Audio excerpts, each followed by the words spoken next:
अब समाचार विस्तारमा। राष्ट्रिय सहमतिको सरकार गठनका लागि प्रमुख राजनीतिक दलहरूकै आग्रहमा राष्ट्रपति डाक्टर रामवरण यादवले 5 दिन समय थप गर्नु भएको छ। पाँचौं पटक दिइएको समयभित्र पनि सहमति बन्नेमा भने अन्यल कायमै छ।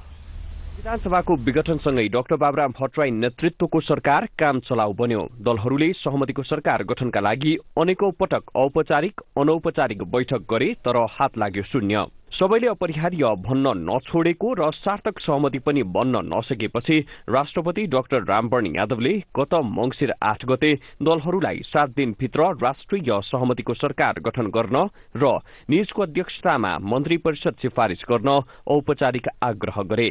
राष्ट्रपतिको आग्रहबाट थप दबावमा देखिएका दलहरू राष्ट्रपतिले दिएको समय सीमाभित्र सहमति जुटाउन सकेनन् अनि सुरु भयो समय थपको श्रृंखला। मंगलबार राष्ट्रपतिबाट थप भएको 5 दिनभित्र पनि सहमति नजुटे यो श्रृंखलाले 1 महिना पार गर्नेछ। राष्ट्रपतिले सहमतिका लागि समय थप गर्ने, दलहरू सहमति नगर्ने अनि म्याद सकिएको भोलिपल्ट राष्ट्रपति भवन शीतल निवास पुगेर सहमति बन्नै लागेको भन्दै थप समय माग्ने क्रम मंगलबार पनि दोहोरियो। सोमबारसम्म राष्ट्रिय सहमतिको सरकार गठन गर्न समय पाएका दलहरूबीच सहमति बन्न नसकेपछि प्रमुख 4 राजनैतिक दलका शीर्ष नेताहरू राष्ट्रपति भवन शीतल निवास पुगे र 3 देखि 5 दिनसम्म थप समय दिन राष्ट्रपतिसँग आग्रह गरे।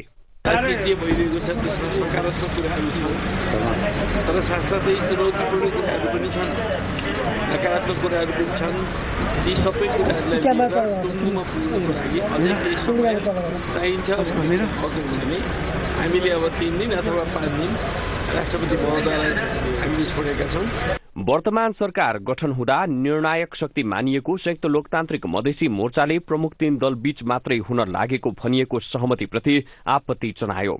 राष्ट्रपति भवन शीतल निवासबाट बाहिरिँदै गर्दा वर्तमान सरकारका उपप्रधान एवं गृहमन्त्री तथा मोर्चाका तर्फबाट प्रतिनिधित्व गरेका विजय कुमार गच्छदारले मधेसलाई उपेक्षा गरिए त्यो सहमति मान्य नहुने चेतावनी दिए। 3टा ठूलो दलले गरेको सहमति मात्रै राष्ट्र सहमति हुन सक्दैन। त्यसकारण अहिलेसम्मको प्रयास 3टा दलमा पहिले सहमति गर्ने प्रयास भएको हो। 4वटा पक्षको बीचमा सहमति गर्न बाँकी छ। त्यसकारण 4वटा पक्षले सहमति गरेपछि मात्र त्यो राष्ट्र सहमतिको रूप लिन सक्छ।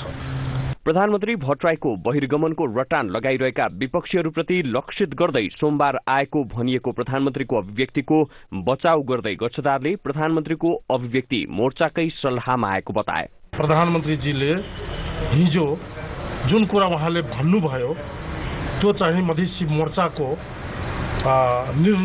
मोर्चाको धारणा अनुसार जुन कुरा उहाँले भन्नुभयो त्यो चाहिँ संघीय लोकतान्त्रिक गणतान्त्रिक मोर्चा को तर्फबाट प्रधानमन्त्रीले केही कुरा राख्नु भएको छ।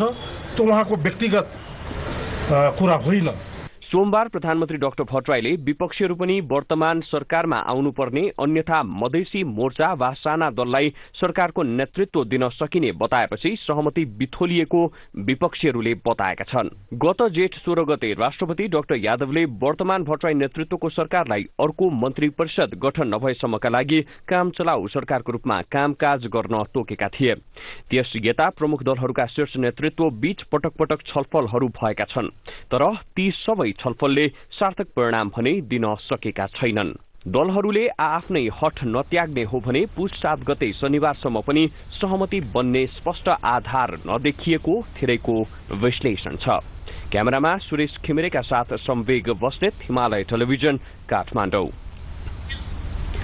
प्रधानमन्त्री डाक्टर बाबुराम भट्टराईले संविधान सभाबाटै नयाँ संविधान जारी गर्नुपर्ने भएकोले आफ्नो अडानबाट पछि हटी सहमतिमा आउन सबै दलहरूलाई आग्रह गर्नुभएको छ। स्वर्गीय दिल्ली रमण रेग्मीको 100औं जन्म जयन्तीका अवसरमा आज राजधानीमा आयोजित कार्यक्रमलाई सम्बोधन गर्दै प्रधानमन्त्री भट्टराईले अहिले को प्रधानमन्त्री बन्ने भन्दा वैशाखमा निर्वाचन गर्नका लागि दलहरू केन्द्रित हुनुपर्ने बताउनुभयो। जनताको संविधान बनाउनुको विकल्प हामीसँग छैन।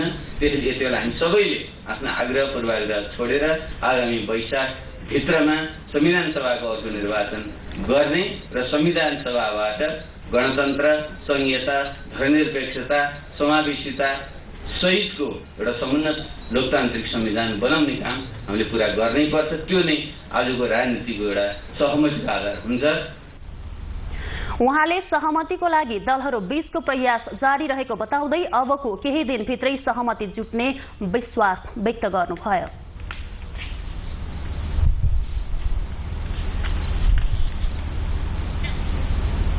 नेपाली कांग्रेसका उपसभापति रामचन्द्र पौडेलले एकीकृत नेकपा माओवादी सहमतिको बैठक भएको बताउनु भएको छ।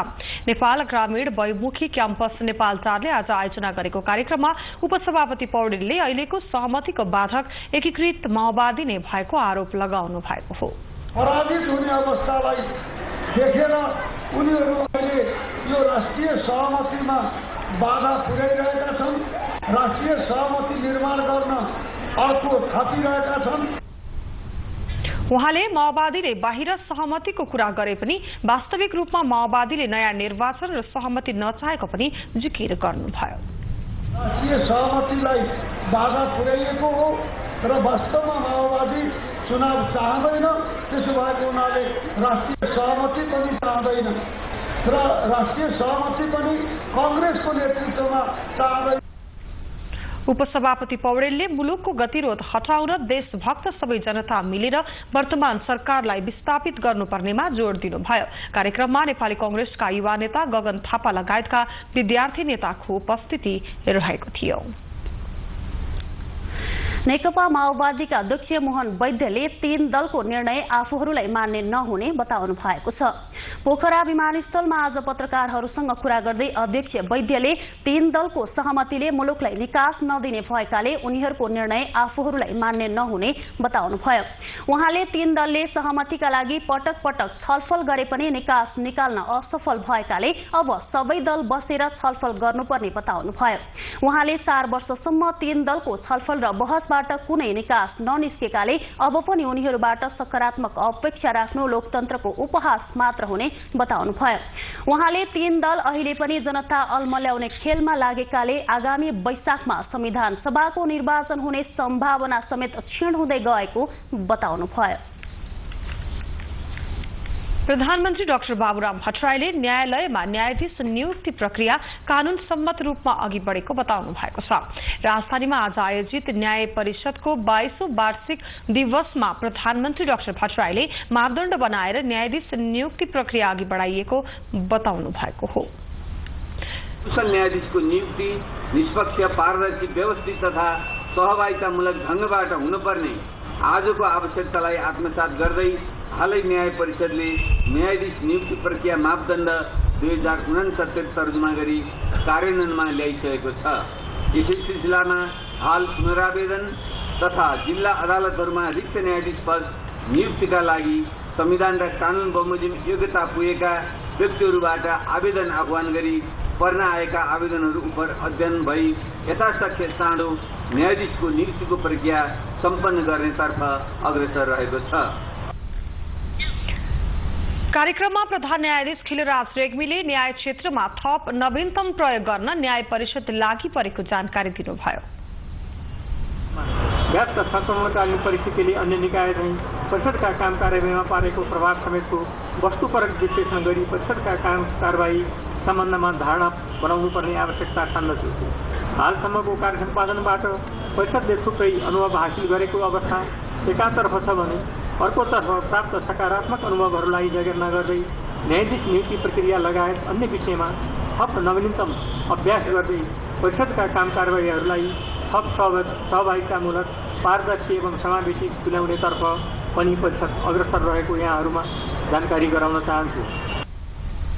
कार्यक्रममा सर्वोच्च अदालतका न्यायाधीश रामकुमार प्रसाद शाहले न्यायपालिकामा देशका अन्य निकायबाट हस्तक्षेप हुन नहुनेमा जोड दिनुभयो। वार्षिक दिवसका अवसरमा वर्षभरि उत्कृष्ट न्याय सम्पादन गरे बापत पुनरावेदन अदालत पाटनका मुख्य न्यायाधीश केशर राज पण्डित र मकवानपुर जिल्ला अदालतका न्यायाधीश टेकनारायण कुँवरलाई सम्मान गरिएको थियो। वरिष्ठ राजनीतिज्ञ डाक्टर दिल्ली रमण रेग्मीको 100औं जन्म जयन्तीमा स्वर्गीय रेग्मीको योगदानको स्मरण गरिएको छ। प्रधानमन्त्रीदेखि विशिष्ट व्यक्तिहरूले डाक्टर रेग्मी नेपाली इतिहासको सिङ्गो धरोहर रहेको बताएका छन्। सन् 1970 पुस 3 गते जन्मनु भएका रेग्मी नेपाली इतिहासमा एक विद्वान प्राध्यापकको रूपमा परिचित नाम हो। सेवा नै धर्म हो र धर्म नै सेवा हो भन्ने सिद्धान्तनिष्ठ गान्धीका अनुयायी स्वर्गीय रेग्मीप्रति श्रद्धा सुमन अर्पण गर्न मंगलबार राजधानीको लाजिमबाड स्थित दिल्ली रमण कल्याणी रेग्मी स्मारक पुस्तकालय विकास समितिले एक कार्यक्रमको आयोजना गर्यो।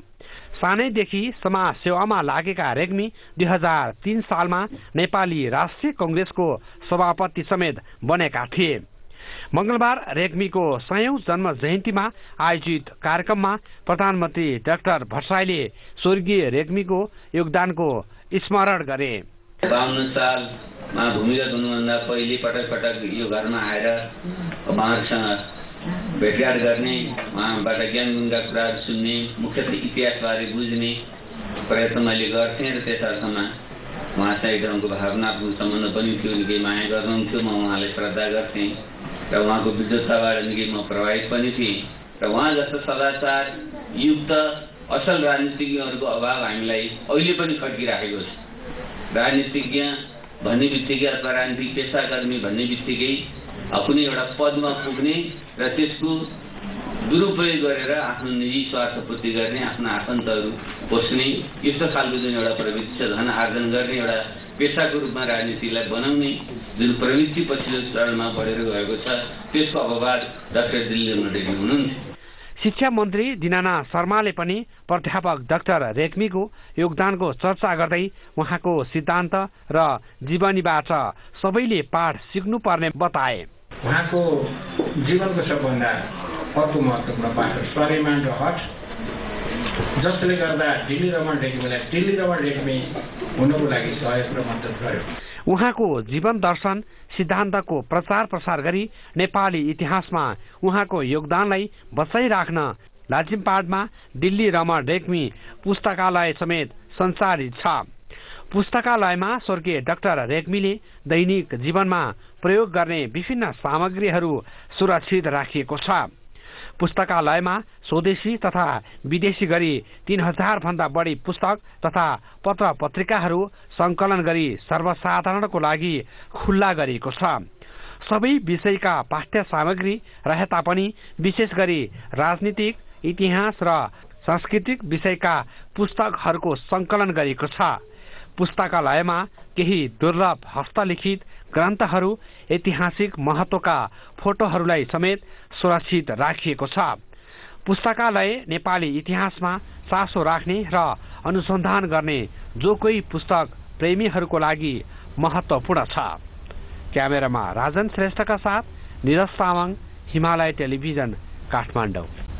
प्रधानमन्त्री डाक्टर बाबुराम भट्टराईले आफूसँगको नाताका आधारमा काठमाडौँ उपत्यका खानेपानी लिमिटेड KUKL को अध्यक्षमा तिमीलाई यमी नियुक्त नभएको बताउनु भएको छ।